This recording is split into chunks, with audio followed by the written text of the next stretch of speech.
Ma'am. Good morning, ma'am. Hi, good morning. Ako pala yung nag-chat sa'yo kanina. Magpapatulong po sana ako, ma'am, about sa pagbayad ng home credit ko kasi hindi ako makapunta sa mga remittance center ngayon kasi nga sobrang busy. Ito lang po yung pinakamalapit na napuntahan ko. Okay. Matutulungan mo ba ako, ma'am? O, naman may GCash ka ba? Yes, ma'am, pero hindi ko alam paano siya bayaran through GCash. So, don't worry kasi sa video tutorial na ito, tuturuan kita at tuturuan ko kayo kung paano magbayad ng home credit through GCash. Kaya ano pang hinihintay nyo? Tara! G!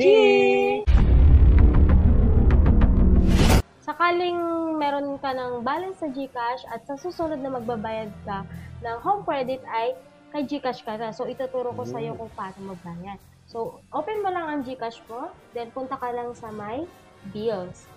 So, dito sa My Bills, maraming iba't ibang billers. So, merong mga electric, water, cable, internet, telecoms, credit cards, loans, government, insurance, transportation, real estate, healthcare, schools, payment solutions, and others. So, isearch muna natin dito ang home credit. So, click lang natin ang home credit.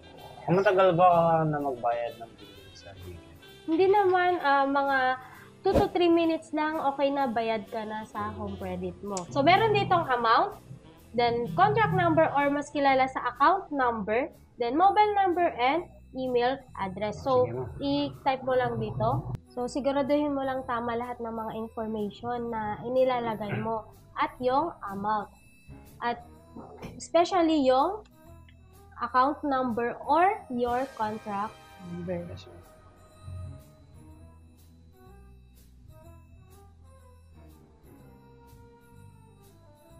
Ma'am, ito kahit hindi ko na po ito i-check. Kasi dito sa Protect Your Bills, may another payment siya. May charge siya na 31.92 pesos. So, ito kasi is for Protect Your Bills lang yan. Then, kung nagtitiwala ka naman kay GCash na papasok yung binayad mo, pwede mo naman siyang i-uncheck. Kung mas gusto mo pang ma-sure, i-check mo lang siya.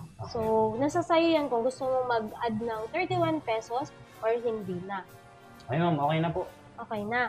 So, before natin i-next, kung hindi pa kayo nakapag-subscribe sa aming YouTube channel, mag-subscribe na kayo at i-click ninyo ang notification bell para updated kayo lagi sa aming mga latest updates. At sa mga gusto namang mag-avail ng Tara J t-shirt ay mag-message lang sa aming Facebook page or i-text nyo lang ang number na nasa aming Facebook page.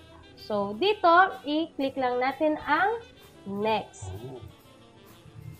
Then, i-check mo mabuti yung contract number, mobile number, email address, then click mo na ang confirm.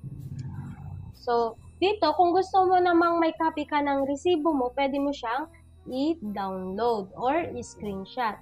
So, pasend na lang po sa akin later, ma'am. Sige. I-message mo lang ako kung nag-message na ang home credit sa'yo na na-receive na nila ang bayad mo. Yes, ma'am, na nag-text na po sila. And ma'am, punta na din ako kasi may pupuntahan pa ako sa trabaho. Sige, ingat Thank you, ka. ma'am. So, sana nakatulong tayo sa isa nating kaibigan na nagbayad ng home credit through GCash. So, sa aming previous video, ang tinuro naman namin sa inyo ay kung paano nga ba magbayad ng insurance sa ProLife through GCash. So, dito sa GCash ay pwede tayong magbayad ng iba't ibang bills. So, andito ang mga iba't ibang billers. So, sa aming susunod na tutorial ay marami pa kaming ituturo sa inyo kung paano nga ba magbayad ng bills sa GCash. At tumutok lang kayo at sana may natutunan kayo sa mga video tutorial namin.